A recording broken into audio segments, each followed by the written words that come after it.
नमस्कार विद्यार्थियों, श्री श्याम कॉलेज की ऑनलाइन क्लासेज में आपका स्वागत है। इस क्लास में हम बीए बीएड फोर्थ ईयर के लिए भूगोलिक चिंतन का इतिहास पढ़ रहे हैं, जिसका यह 51वां भाग है। भूगोलिक चिंतन के इतिहास में हमने रोमन भूगोलवेताओं के योगदान के बारे में पढ़ा।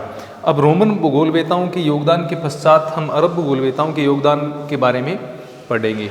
अब जैसे ही यूनानी और रोमन साम्राज्य का पतन होता है, उसके बाद यूरोप में एक प्रकार से अस्थिरता यानी राजनीतिक अस्थिरता का माहौल है वो पैदा हो जाता है। यूनानी, इसके बाद में आए रोमन। अब यहाँ पर रोमन साम्राज्य का पतन हो गया और रोमन साम्राज्य के पतन के पश्चात यूरोप में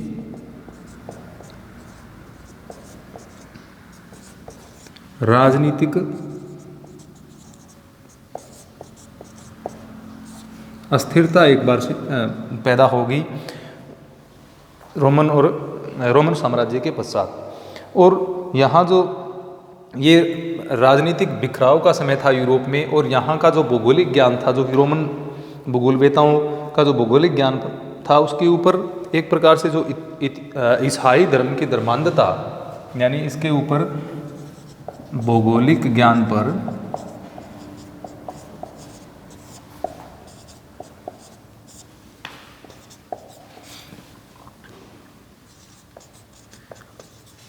ईसाई धर्म की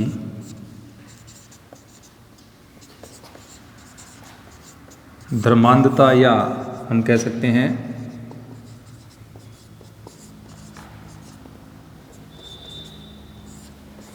अंधविश्वास है, वो छा गया था।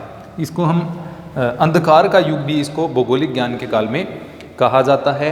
यानी भौगोलिक ज्ञान पर ईसाई धर्मांधता और अंधविश्वास का पर्दा छा गया था इसमें, और इसमें जो पहले यूनानी और रोमन भूगोलवेताओं का जो ज्ञान था उसे भुला दिया गया, इसको विस्मृत किया गया था। इसीलिए इस काल को क्या कहा जाता है यूरोप में, इसको भौगोलिक ज्ञान के हिसाब से देखें तो इसको अंधकार का युग इसको कहते हैं। क्या कहते हैं इसको? अंधकार युग।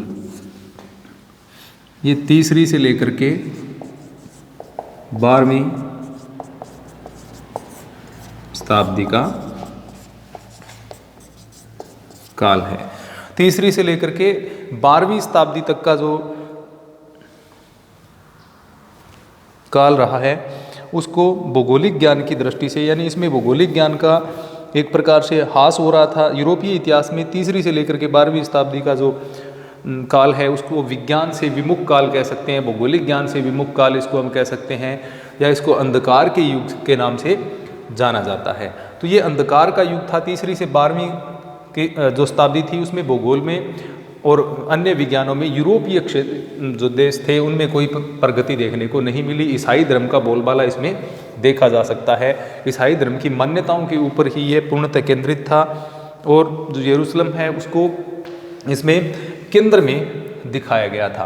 तो जो मानचित्र वगैरह इसमें बने, उसमें यानी T/O की आकृति के मानचित्र ये बनते थे, और इनके मध्य में यरूशलेम को दिखाया जाता था।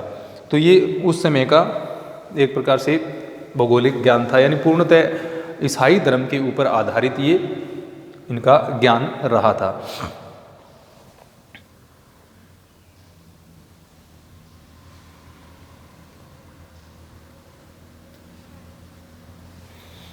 अब इसके बाद हम देखें तो अरब भूगोलवेता थे, वो नवीन आविष्कारों की तरफ और नवीन जो खोजें थी उनकी तरफ में ज़्यादा कार्यरत थे, और 8वीं से लेकर के 13वीं शताब्दी तक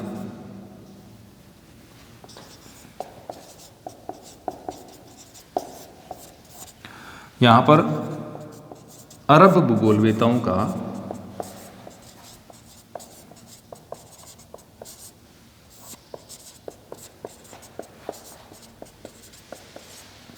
योगदान महत्वपूर्ण रहा था 8वीं से लेकर के 13वीं शताब्दी तक। 8वीं से 13वीं शताब्दी में अरब भूगोलवेताओं ने भौगोलिक ज्ञान को आगे बढ़ाने का प्रयास किया। अरब भूगोलवेताओं ने खगोलिकी है, गणितीय भूगोल है, प्रादेशिक भूगोल है, इसके अलावा जो अन्य क्षेत्र भूगोल के हम कह सकते हैं जैसे भौतिक भूगोल है, मानचित्र कला है, आदि कार्यों में इनके द्वारा उल्लेखनीय कार्य किया गया। यानी भौगोलिक ज्ञान में यूरोपीय क्षेत्र में बात करें तो अंधकार का युग हम ये कह सकते हैं, लेकिन यहाँ पर अरब भूगोलवेताओं ने अपने नवीन आविष्कारों, नवीन खोजों और जो जिज्ञासु प्रवृत्ति थी उसके आधार पर इन्होंने भूगोल को आगे बढ़ाने का प्रयास किया। गणितीय भूगोल, खगोलिकी, भौतिक भूगोल है, मानचित्र कला है, प्रादेशिक भूगोल है, उसमें इन्होंने महत्वपूर्ण योगदान इनके द्वारा दिए गए। तो देखते हैं कौन कौन से जो अरब भूगोलवेता रहे हैं जिन्होंने भूगोल को आगे बढ़ाने में अपना महत्वपूर्ण योगदान दिया है। अब जैसा कि हमने देखा कि जो रोमन काल था उसमें भी मानचित्र कला का अच्छा विकास हुआ था। विश्व के मानचित्र प्रक्षेपों पर आधारित, अक्षांश एवं देशांतर रेखाओं पर आधारित बनाए जाने लगे थे। लेकिन जैसे मैंने आपको बताया कि अंधकार युग में जो मानचित्र विकसित हुए वो थे T/O की शेप में, यानी इस तरह के मानचित्र है वो विकसित हुए, T/O की शेप में मानचित्र है वो बनने प्रारंभ हुए, जिसमें T/O ये मानचित्र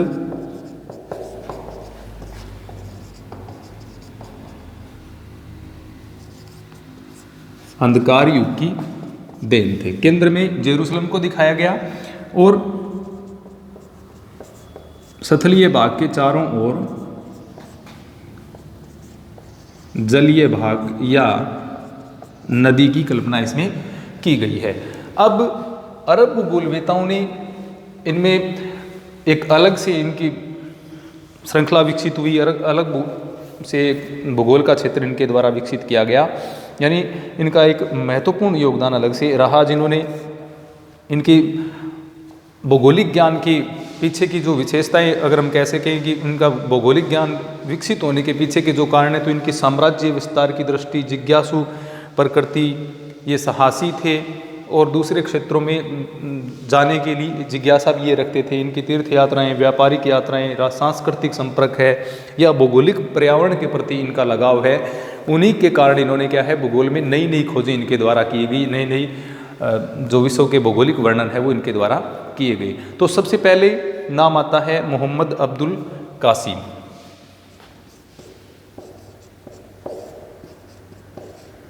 मोहम्मद अब्दुल कासिम ये पहले अरब भूगोलवेता हम कह सकते हैं। मोहम्मद अब्दुल कासिम जो कि जिनका भौगोलिक ज्ञान है वो महत्वपूर्ण स्थान रखता है। इनका जन्म मेसोपोटामिया में के नासिबिन नगर में हुआ था। ये मुख्यतः बगदाद से संबंधित थे। मेसोपोटामिया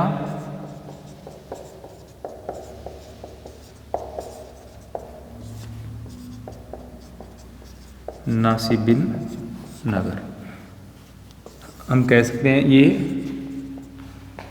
बगदाद से संबंधित थे। Baghdad Iraq. इनका भूगोल में अगर हम नाम देखें तो इब्न हाकल, इब्न हाकल के नाम से इनको जाना जाता है। अगर इनके पूरे नाम की बात करें तो इब्न हाकल अबू अल मोहम्मद कासिम था। इब्न हाकल अबू अल मोहम्मद कासिम ये इनका पूरा नाम था, लेकिन इनको इब्न हाकल के नाम से ही भूगोल में जाना जाता है। भौगोलिक चिंतनों जो चिंतक आते हैं या अरब भूगोलवेताओं के नाम आते हैं तो वहाँ पर इनका नाम इब्न हाकल ही माना जाता है। इन्होंने जो कुरान में जो क्षेत्रों का वर्णन किया गया, जो पवित्र रास्तों का वर्णन किया गया, उनकी इन्होंने पैदल यात्राएं की। इन्होंने कुरान में वर्णित क्षेत्रों की पैदल यात्राएं इनके द्वारा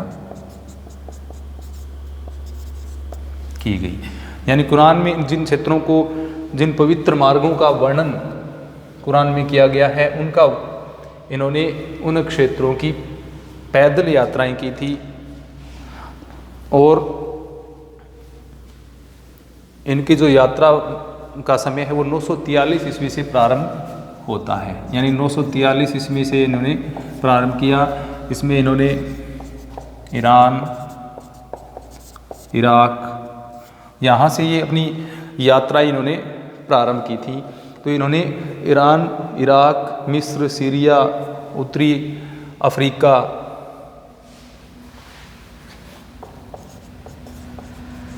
मिस्र, सीरिया, उत्तरी अफ्रीका,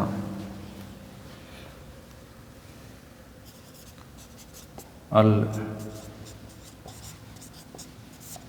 जजीरा, ये जो क्षेत्र हैं इनकी यात्राएं इनके द्वारा मुख्यतः की गई। इसके अतिरिक्त इनकी यात्राओं में ट्रांसजोनिया और सिसिली, आर्मेनिया, अजरबैजान क्षेत्रों की यात्राएं भी इनके द्वारा की गई थी। ट्रांसजोनिया,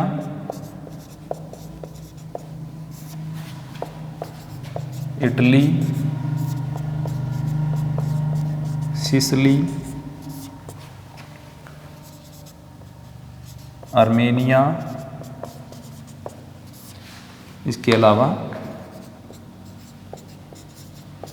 अजरबैजान, इन क्षेत्रों की यात्राएं अब इब्न हाकल या मोहम्मद अब्दुल कासिम के द्वारा की गई थी। ईरान, इराक, मिस्र, सीरिया, उत्तरी अफ्रीका, अल जजीरा, ट्रांसजोनिया, इटली, सिसिली, आर्मेनिया और अजरबैजान क्षेत्रों की यात्राएं इनके द्वारा की गई थी। इन्होंने 943 में अपनी यात्राएं प्रारंभ की थी और अपने यात्रा वृत्तांतों के माध्यम से इन क्षेत्रों का भौगोलिक वर्णन किया।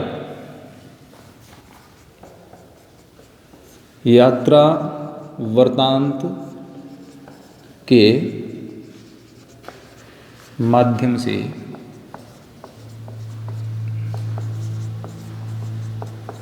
इन क्षेत्रों का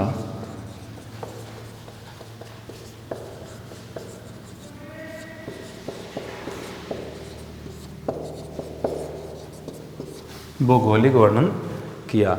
यानी जो इनके यात्रा वृत्तांत थे, ये यात्रा इनके द्वारा की गई। इनके जो चीज़ें इन्होंने इन यात्राओं के दौरान देखी, इन क्षेत्रों में विशेष जो बातें इनके द्वारा देखी गई, उनका वर्णन इन्होंने अपनी पुस्तक में लिखा था। इनकी पुस्तक का नाम मार्गों और परिमंडलों की पुस्तक, इनकी पुस्तक का नाम, जिसमें इन्होंने ये भौगोलिक वर्णन किए हैं, तो उस पुस्तक का नाम मार्गों और परिमंडलों की पुस्तक, मार्गों और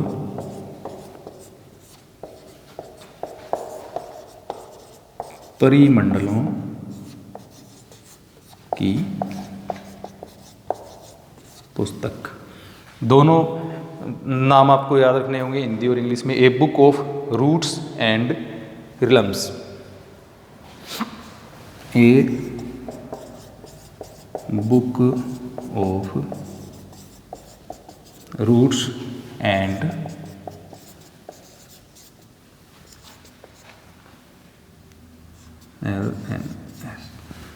ए book of roots and realms, ये पुस्तक इनके द्वारा लिखी गई मार्गों और परिमंडलों की पुस्तक, a book of roots and realms, जिसमें इन्होंने, जैसे मैंने क्षेत्रों के आपको नाम बताए, जैसे इराक, ईरान, अल जजीरा, अजरबैजान, आर्मेनिया, इसके अलावा इटली, सिसिली, ट्रांसजोनिया, इनका वर्णन है, इनका भौगोलिक वर्णन, इनके विभिन्न मार्गों का वर्णन इस पुस्तक में किया गया है। यानी मार्गों और भौगोलिक वर्णनों से ये एक संबंधित एक महत्वपूर्ण पुस्तक है, जिसमें इन क्षेत्रों के मार्गों और जो इनकी सीमाएं हैं, नदी, जलाशय, मार्ग, संसाधन, जो भी चीज़ें इनको रास्ते में दिखी, उन सभी चीज़ों का इन्होंने वर्णन किया है। इस पुस्तक में मार्गों नदियों, जलाशयों, सीमाओं, इसके अलावा प्राकृतिक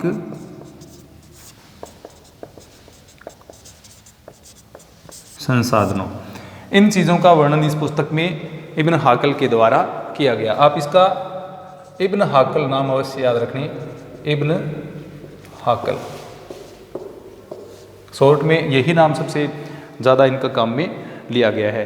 तो इब्न हाकल के द्वारा इन क्षेत्रों की सीमाओं, नदियों, जलाशयों, मार्गों, संसाधनों, इसके अलावा इनके जो मुख्य नगर थे और व्यापारिक जो क्षेत्र थे उनका वर्णन भी किया गया है। व्यापारिक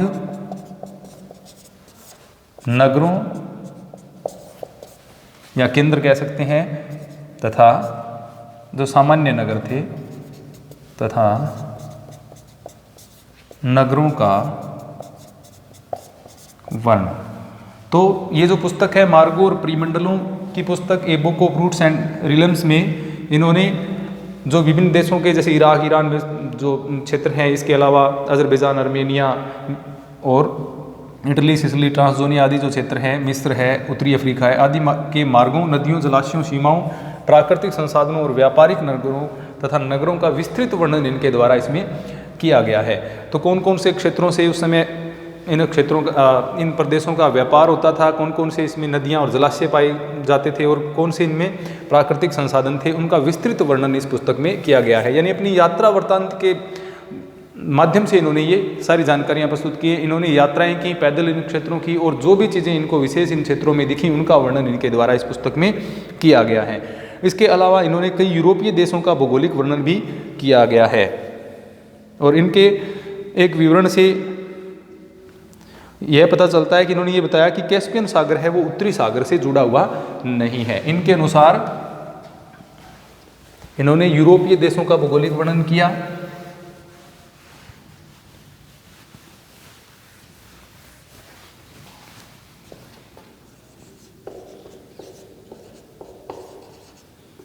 यूरोपीय देशों का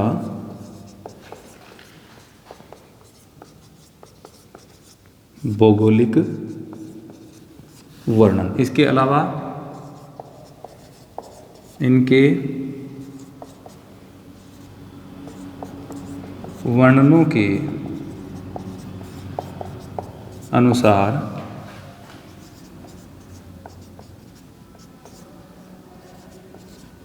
कैस्पियन सागर उत्तरी सागर से जुड़ा नहीं है। कैस्पियन सागर है वो उत्तरी सागर से जुड़ा हुआ नहीं है, ऐसा भी इब्न हाकल के द्वारा जानकारी दी गई। इसके अलावा उन्होंने यूरोप को एक द्वीप बताया था। पूरा यूरोप को इन्होंने क्या बताया, यूरोप को एक द्वीप बताया। अब जैसा कि हम जानते हैं इसमें प्रायद्वीपीय महाद्वीप इसको कहा जाता है, तो इसको इब्न हाकल के द्वारा एक द्वीप बताया गया था। यूरोप जो है उसको इनके द्वारा एक द्वीप की संज्ञा दी गई थी। उन्होंने विभिन्न देशों की जो कृषि प्रणालियां हैं, यानी कृषि भूगोल में भी इनका योगदान है। इन्होंने विभिन्न देशों की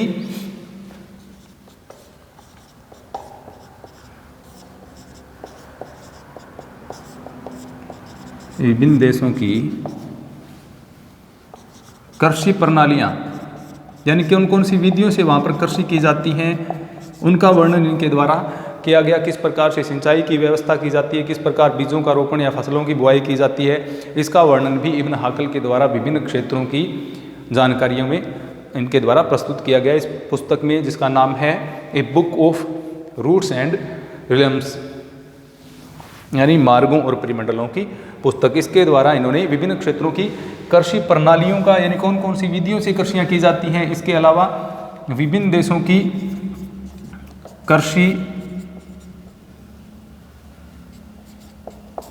उपजों का वर्णन, यानी अलग अलग देशों में, अलग अलग क्षेत्रों में जलवायु के अनुसार, जैसे कहीं पर कोई फसल बोई जाती है, कहीं पर गेहूं की कृषि की जा रही है, जैसे कहीं पर चावल की कृषि की जा रही है। तो अलग अलग क्षेत्रों में जो अलग अलग कृषि पद्धतियाँ काम में ली जाती हैं और अलग अलग कृषि उपजें जो होती हैं उनका वर्णन भी इब्न हाकल के द्वारा किया गया। तो इस प्रकार हमने देखा कि इब्न हाकल का जो भौगोलिक ज्ञान है वो विशेषतः किससे जुड़ा हुआ है, वह सबसे ज़्यादा प्रादेशिक भूगोल के ऊपर इनका वर्णन टिका हुआ है। यानी सबसे ज़्यादा इन्होंने विभिन्न प्रदेशों की भौगोलिक जानकारियाँ इन्होंने प्रस्तुत की, यानी ज़्यादातर प्रादेशिक भूगोल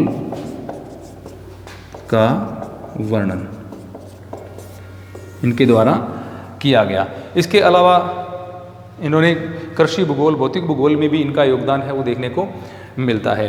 तो जो अरब भूगोलवेता हैं उनमें सबसे पहले जो स्थान आता है, यानी हमने अरब भूगोलवेताओं का योगदान प्रारंभ किया है। अगर पहला जिनमें भूगोलवेता हैं इब्न हाकल, जिनकी महत्वपूर्ण पुस्तक है a book of roots and realms, मार्गों और परिमंडलों की पुस्तक, जिनमें उन्होंने विश्व के जो ज्ञात क्षेत्र थे जिनका वर्णन कुरान में किया गया था, उनकी पैदल यात्राएं की 943 ईस्वी से लेकर के इन्होंने पैदल यात्राएं की, और पैदल यात्राओं के दौरान जो चीज़ें इन्होंने उसमें महत्वपूर्ण या विशेष देखी उनका वर्णन अपनी पुस्तक में किया। तो ये था इब्न हाकल का योगदान। धन्यवाद।